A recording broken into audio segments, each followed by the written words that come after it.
In this video, we're going to start block 2. Block 2 is about higher order linear ordinary differential equations. So here we're going to learn how to solve an arbitrary high order differential equation that is linear. Before getting to that, we're going to need to prove some theorems that we're going to use to solve these equations. And to do that, we're going to introduce a new concept. And the new concept we're going to introduce is the concept of differential operators. Now, differential operators are a prescription. Well, differential operator D, as I have here, represents a prescribed combination or sequence of operations involving differentiation. What do I mean by that? Well, informally, D is a map, is a box, right, that eats a function and spits out another function after doing some operations on it. An example is this one, this example I have here. This is, let's use this D, this is definition. I define D to be this. So it's a series of operations, which is this dot in parentheses represents the argument.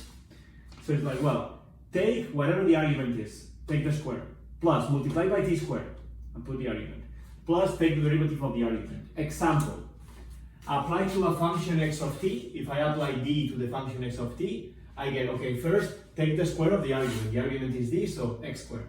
Then multiply the argument by t squared. T squared plus x. I forgot that x. Plus, then take the derivative with respect to t, also x dot. All right? It's not too difficult, it's just a prescription of operations on a function. Now, any differential equations can be written in terms of a differential operator, and in particular, an ODE, I can write it like this. For example, I don't know, pick your favorite ODE. Say that I have y dot dot plus t squared y dot plus sine of t y minus t cubed equals 0. Well, that equation I can write a differential operator that is DE. My differential operator I'm going to use is going to be, okay, take the second derivative. Take the second derivative with respect to t plus multiply by t squared and take the first derivative plus multiply by the sine of t, right? And then that means with this definition of differential operator, this equation is equivalent to d acting on y equals, and I put the t cubed on the other side, equals t cubed. All right, so this equation and this equation are the same because this differential operator d that I just defined applied to y gives me exactly this equation. All right, this is in general for differential operators. Let's define what we're going to use in this course, which is the notion of linear differential operators. And for that, let me erase the one. All right, so a linear differential operator is as an operator, right? So differential operator L, let's call it L instead of D because of linear, that satisfies these two properties. Additivity, well, the linear operator applied to the sum is the sum of the linear operators applied to every term in the sum. And then homogeneity of order 1. I can factor numbers out of the operator. All right, an example of linear operator could be this one, for example. Of course, in the definition we had before, we are supposed to write here where the argument goes. But when the operator is linear, this is redundant. We can simplify, this is equivalent. We can simplify the notation square dt squared plus f of t because it acts like multiplication in that sense, so we don't need to write the argument. You can, because of the property of linearity, you can factor the argument out and put it on the right if you want. Let's apply it to something. If we apply this linear operator to a function x, what do we get? Well, let's just write it. We get d squared dt squared plus f of t acting on x, and that is equal to x dot dot plus f of t times x. All right. Question, is that operator linear? Does it satisfy these two properties? And the answer is yes, because derivatives are linear and multiplication by a function is a linear operation. We can quickly see it as in L applied to x plus y, it's equal to dx plus y second derivative with respect to t squared plus f of t x plus y. Well, the derivative is linear, so that is dx squared, so d squared x dt squared, plus, and I get this times this here and put it here, f of t x, and then I do the y parts, plus d squared y dt squared, plus f of t y. And indeed, this is L acting on x, and this is L acting on y. So indeed satisfies additivity. Now, does it satisfy homogeneity of order 1, which in plain words means can I factor out a number out of the operator, a multiplicative number out of the operator? Let's see. If I write lambda times x, where lambda is a number, what do I get? This is the second derivative of lambda x dt squared plus f of t lambda x. But because this is a constant comes out of the derivative, so we get lambda d squared x dt squared plus lambda f of t x, and then I can factor the lambda out, and this is lambda that multiplies d squared x dt squared plus f of t x, and indeed this thing is lambda, well, this thing is L of x, so we get that lambda L of lambda x is equal to lambda L of x, satisfies homogeneity of order 1, so it's definitely a linear operator. Anything that combines derivatives with multiplications are linear operators, and in fact this is all that there is. For differential operators that are linear, they have to be derivatives acting on functions and multiplying by something, by some other functions. That's all that they do. Alright, to clarify on these things, they may seem boring, perhaps for something that's simple, too much abstract, but keep in mind that this will allow us to prove some theorems. Have you ever heard this fact that, oh yeah, a cat in quantum mechanics can be dead and alive at the same time? Well, this is a consequence of something called the superposition principle that all linear equations have, including Schrödinger equation. So we're gonna see those theorems, the superposition principle, that is related to signal processing, is related to why in quantum mechanics things can be in fact, cannot be neither dead nor alive, but in a superposition of the two. All these things we're going to see when we learn about the theorem of superposition principle, called the superposition principle. And for that, we need to introduce these operators, all right? So bear with me. Let's see a couple of examples. Well, before seeing the examples, let me even make it a bit more clear. I'm erasing the board, but I actually don't need to because I have this, the magic of crappy edits. So let's do that. All right, so by the magic of crappy editing, I was fast writing this. So let's actually set up two notions. If L is a linear operator, then a linear ordinary differential equation is homogeneous. If it's just a linear operator acting on the function, acting on the dependent variable, equated to 0. A linear ODE is inhomogeneous if it can be written as a linear operator acting on the dependent variable equals to some function of the independent variable. So let's illustrate it. So let's take equations that we've seen before that are linear and let's write it in terms of linear operators. Shall we? Yes, I think that will illustrate very well what this means.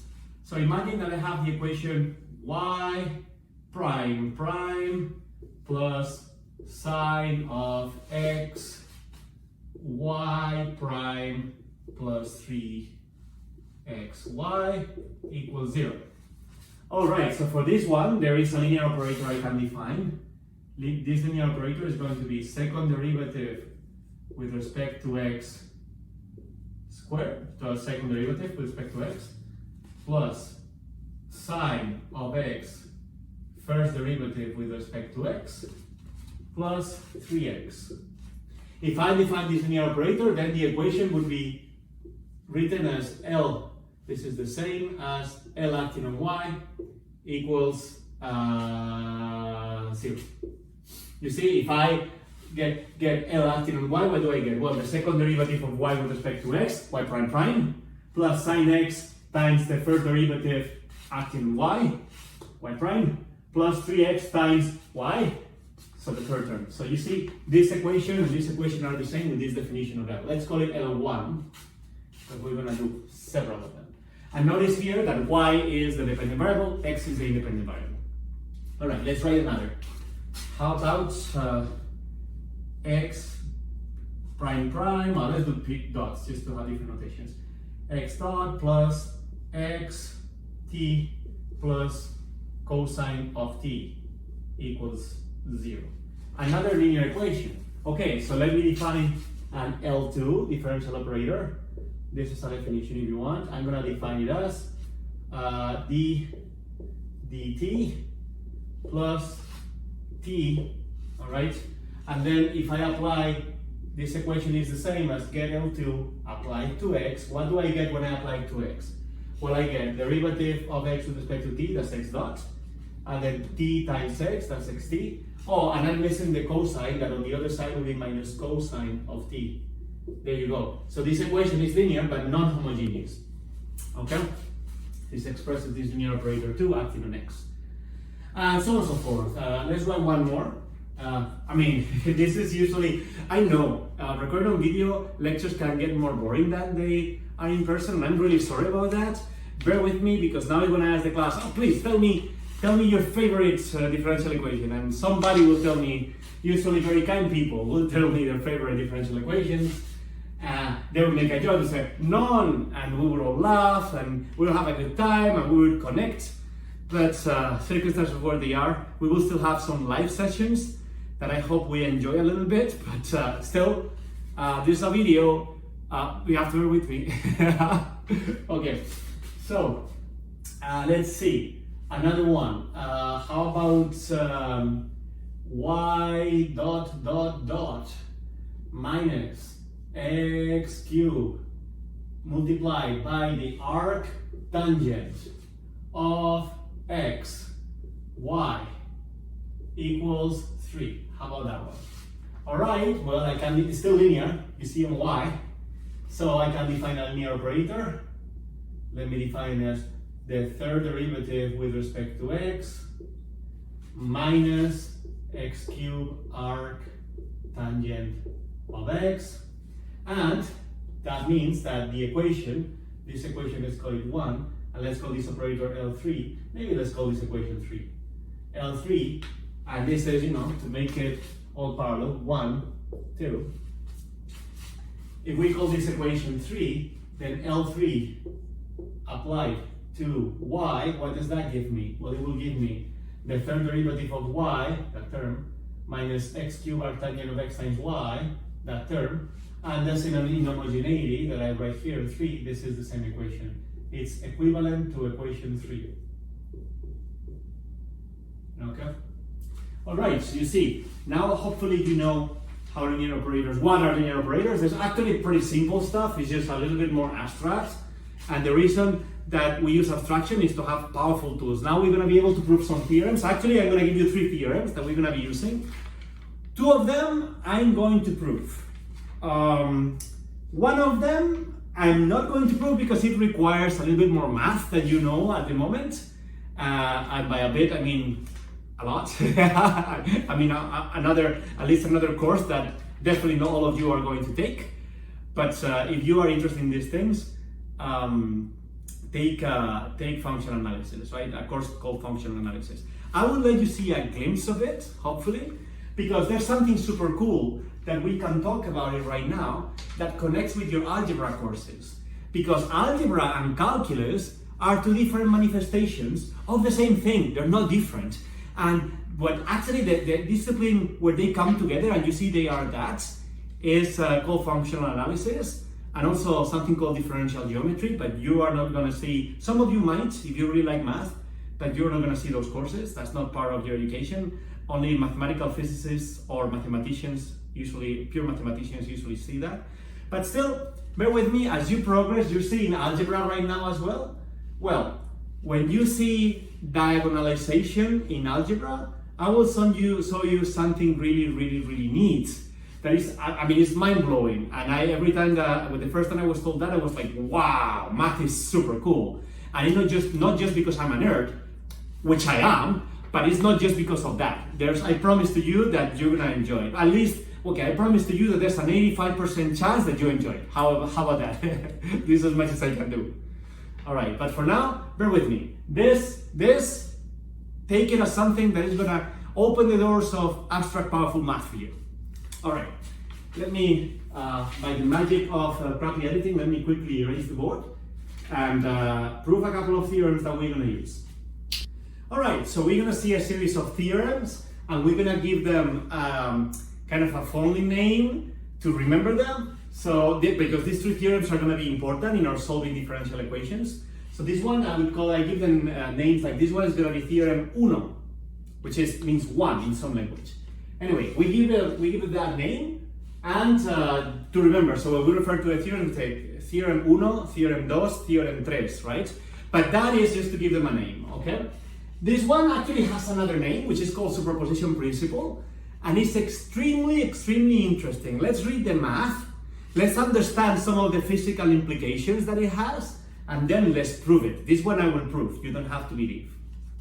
All right, the theorem says, if x1 of t, some function of t, and x2 of t are solutions of a homogeneous linear differential equation, L of x equals 0, where L is a linear differential operator, then the linear combination of these two solutions, what does the word linear combination mean? Well, linear combination means take the solution 1, solution 2, add a constant multiplying and combine them. So sums of the solutions, superpositions, so imagine there's signals, there's superpositions, you combine them with arbitrary coefficients. These are constants, C1 and C2. So the linear combination of the two solutions is also a solution. Now, think of how interesting this is. Imagine that you have a differential equation whose solution represents physical states of something. For example, Schrödinger equation. And the solution of Schrödinger equation gives you physical solutions of what quantum systems can be. For example, cats. So imagine you have a cat, and you know that an alive cat is a valid solution to the equation. And then a dead cat is also a valid solution to the equation. So this tells me that, well, is a Schrödinger equation a linear equation? The answer is yes, it is a linear equation. And then you say, oh, but then this theorem, being true, means that if a live cat is a solution and dead cat is a solution, then a combination of, say, imagine, this represents, how to put it? I just suck at drawing. This is an alive cat. This represents a cat that is alive. And this represents, well, how to do that?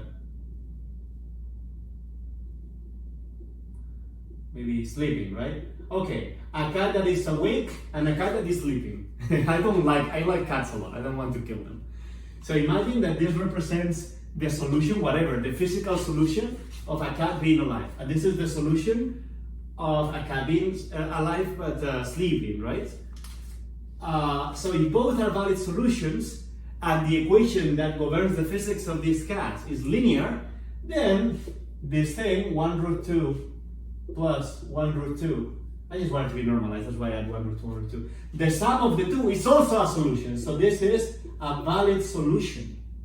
This is valid. It's different. It is not being alive, it is not being dead, it's something else that actually behaves very differently from being alive and being sleeping.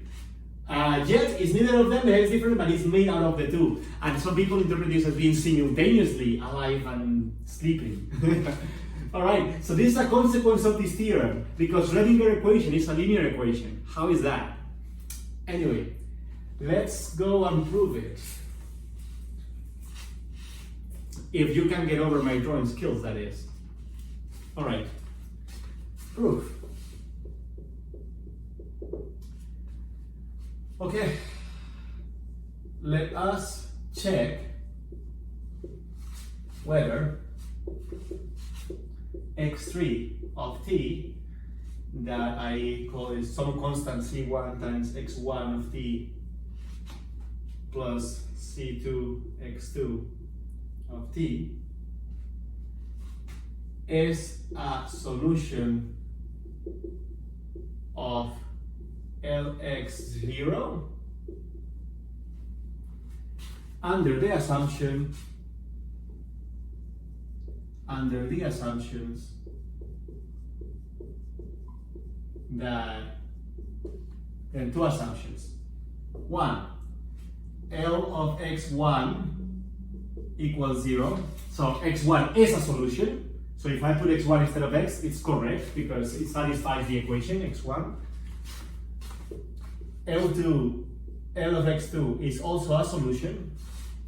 So, and the second thing, the second assumption is that L is a linear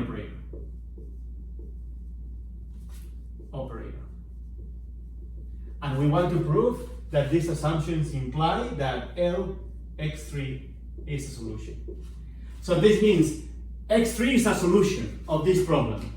And we have to prove that based on the two assumptions. x1 is a solution, x2 is a solution, and L is linear. All right, so let's go to it. So if I write, the proof starts here, right? If I write L of x3, what I get is L of C1 x1 plus C2 x2. All right. Now, I use the second assumption here. I use linearity. Linearity is additivity and homogeneity of degree 1. Well, let's do it by two steps. First, I use additivity. So this becomes C1 x1 plus L C2 x2. And now, let's use here assumption 2, but additivity, one of the two parts of linearity. And here I use 2, but I use homogeneity. All right, of order 1.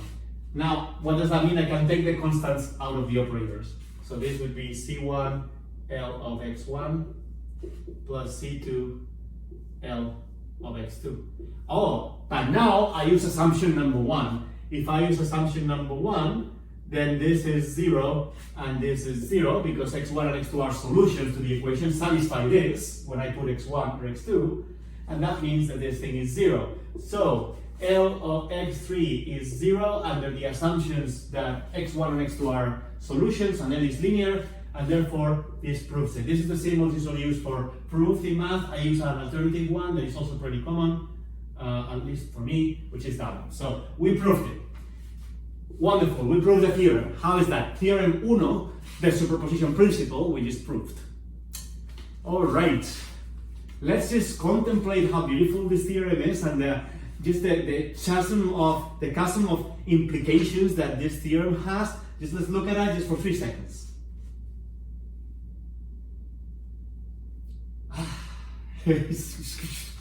I don't know, I really like it. Honestly, this has strong implications. Anyway, let's see another theorem. Again, let's read the board. All right, so we have another theorem here. We're gonna call it during the course theorem 2, which means 2 in some language. The theorem says a linear homogeneous differential equation L of x equals 0, where L is a linear operator, of order n, so n is the order of the highest derivative in the equation, admits n linearly independent solutions. And the general solution to the equation is a linear combination of n linearly independent solutions. So, to understand what this is and why this is useful, let's recall what the notion of linear independence is. So, a set of elements, let's call it A1, could be vectors, for example, right? Think of them as vectors, because functions, let me break the news for you, functions are vectors. As in, like, remember how you characterize vectors when you say, oh, I have 3 dimensions, so 3 numbers represent a vector, right? X, Y, and Z components. Then in 4 dimensions, there will be 4 numbers. In 5 dimensions, 6 numbers. What is a function?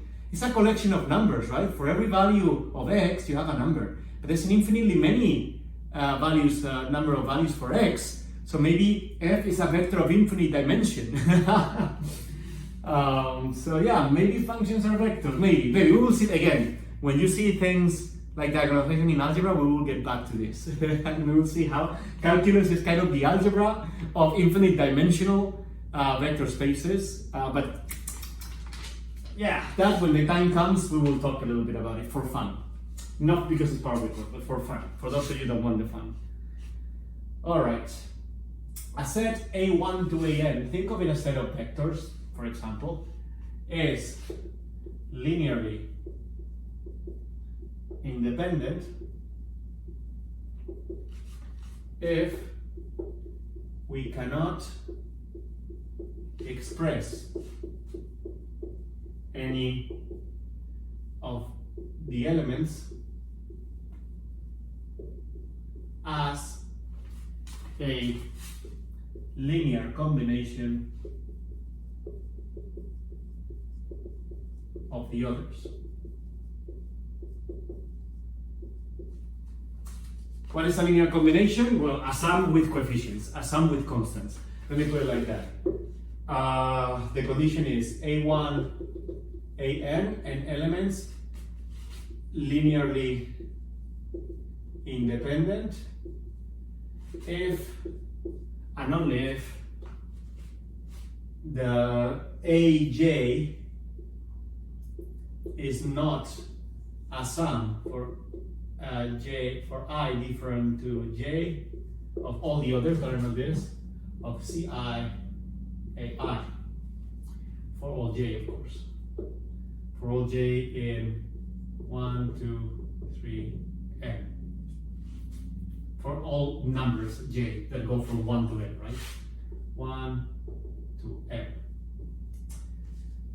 All right, so this set is linearly independent if you pick one of them, you cannot express it as a sum with a constant. C is a constant. We can express a sum of the others with constants. For example, let's see. The typical example would be, let me give you something. I'll give you, in mine I give you two functions.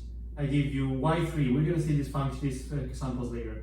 y3, it's equal to 3 cosine of x plus pi over 2. y3, now let's call it y1. These are functions, right? So y1 of x, if you want. And let's consider y2 of x equals sine of x. Now, are these functions linearly independent? The answer is no, because actually I can get, so this one, y1, it's equal to 3, the cosine of x plus pi over 2 is actually the sine of x, and if y2 is the sine of x, this is 3 times the sine of x. So it's 3 times y2. So you see y1 is some constant times the other element y2, so they're not linearly independent. However, if we get y1 equals cosine of x and y2 it's equal to the sine of x, these two are linearly independent. You cannot write the cosine as the sine multiplied by a number, right? So these two are linearly independent functions. When you have only two of them, if the ratio of the two is a constant, then they're linearly dependent, and if the ratio of the two is not a constant, they're linearly independent. That's only when there's two of them. When there's more, it's a bit more complicated, but hopefully this illustrates the idea of linear independence. Now, why is this helpful? Well, this is helpful because in general, remember that an equation has an infinite number of solutions, and when you want to write the general solution, you want to write all of them in one line with constants. So this tells you, well, if you have an equation of order n, just find, imagine the equation is order 3. How do I find the infinitely many? It's okay, just find 3 of them. If you find 3 of them, you're done, because if they're in the 3 of them that are independent, if the 3 of them are independent, linearly independent, then just add them up with constants, and that's the general solution. So this theorem does allows us to find, the moment we found n independent solutions to an equation, we found the general solution, because it would be the combination with constants of those solutions. All right? All right. Let's see an example.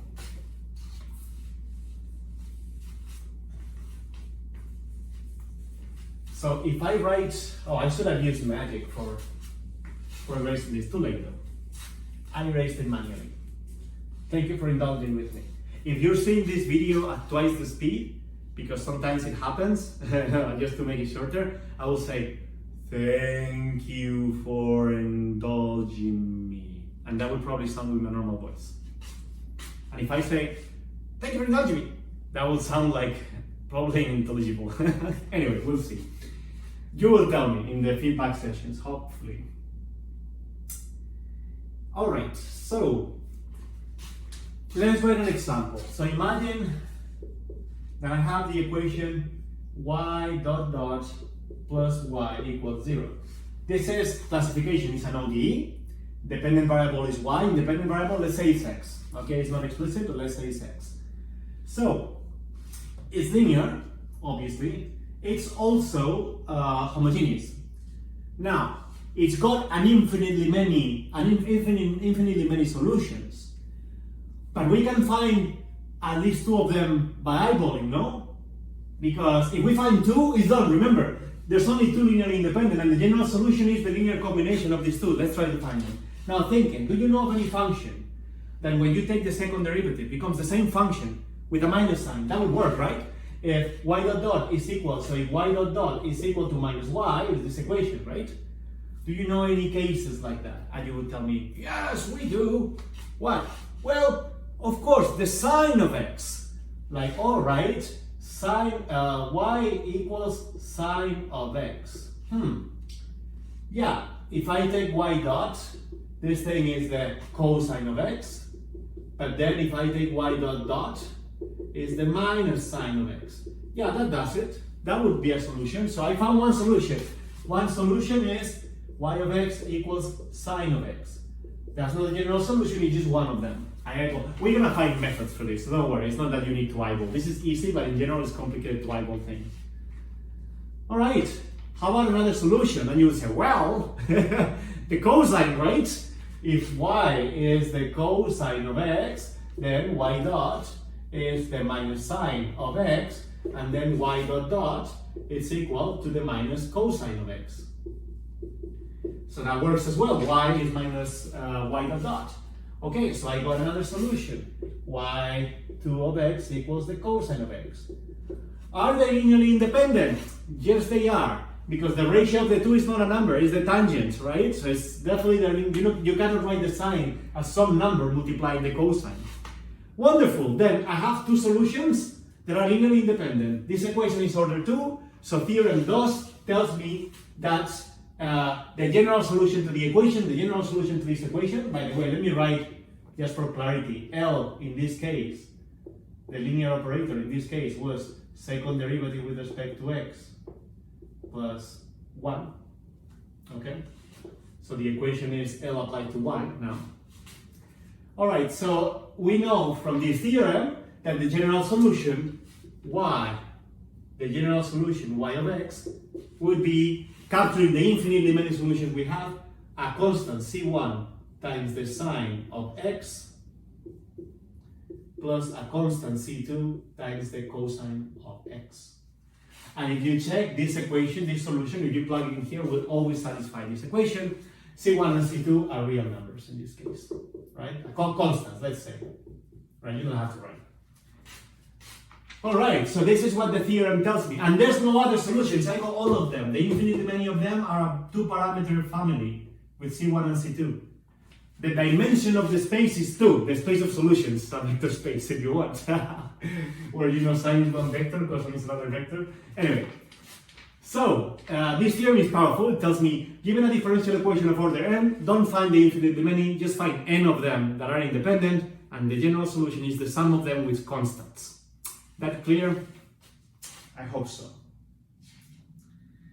All right, we're gonna see a third theorem, and that third theorem will be related with, well, so far we've talked about homogeneous linear equations. How about non-homogeneous one? We should be able to solve those two, no? That's what the third theorem is gonna do.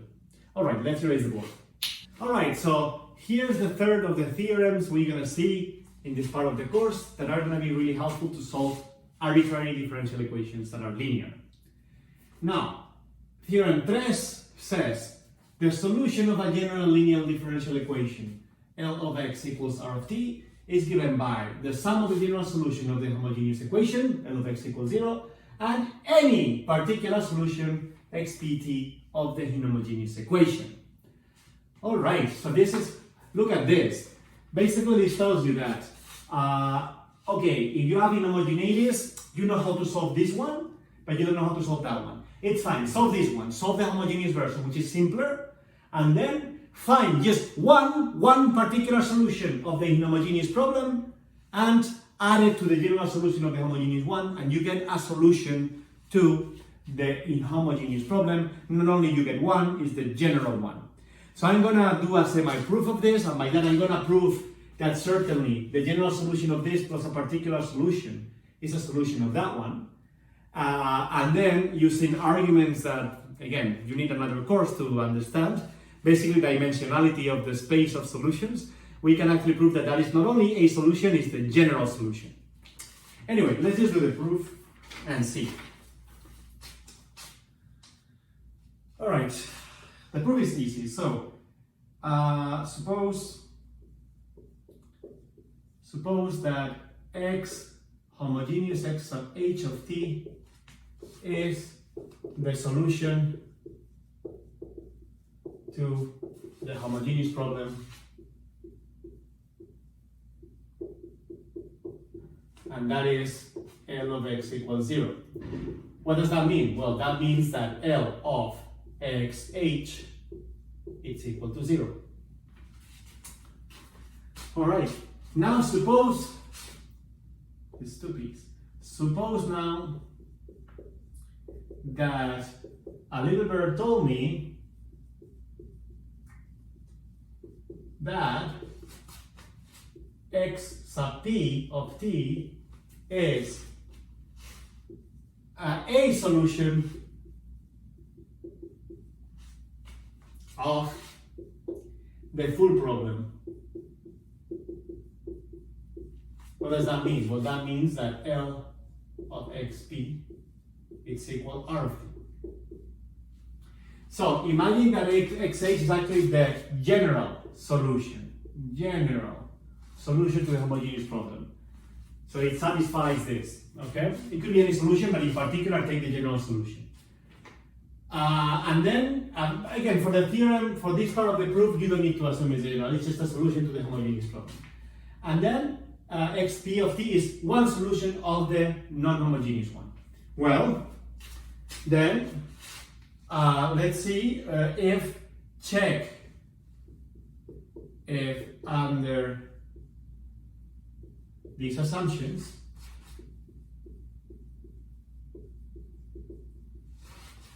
xp, x homogeneous, plus x particular of t satisfy Lxh plus xp equals R of t. Well, that's very easy to check because L of xh plus xp equals R of t. Well, let's see. I mean, let's operate by linearity. By linearity, we get that this is L xh plus L xp, and then we know that L xh is 0 because it's a solution to the homogeneous problem, and L xp is R of t because it's a solution to the non-homogeneous problem. So this is R of t, and therefore this is equal to R of t. So therefore we proved that the sum of a solution to the homogeneous problem and a solution to the inhomogeneous problem is a solution to the inhomogeneous problem as well. Wonderful. Now, is it the general solution? Well, if you put the general solution of the homogeneous here, then yes, it is the general solution. And to prove that, we need a little bit more math that we haven't seen. So that's the part that, but it's easy to convince yourself in a way because the space of solutions of the equation is related to the order of the equation. So you need, again, you need your n degrees of freedom, n independencies, and components of the vector is the dimension of the space of solutions. So you have the same dimensionality that goes already in the general solution, and the particular solution just translates it in a way. You get your solution to the homogeneous one, and then you translate it to satisfy the inhomogeneity in a way. There's a geometric way of thinking about it. For those of you that have good spatial perception in a way, try to imagine that. In any case, this theorem is extremely useful. we're going to use it because this theorem will allow us to solve non-homogeneous linear equations. All right. So the next thing we're going to see is we're going to know how to solve any linear, well, we're going to start with second order linear differential equations of constant coefficients, and we will start complicating it from there. But that will be in a different video. For this video, we're over. See you in the next one.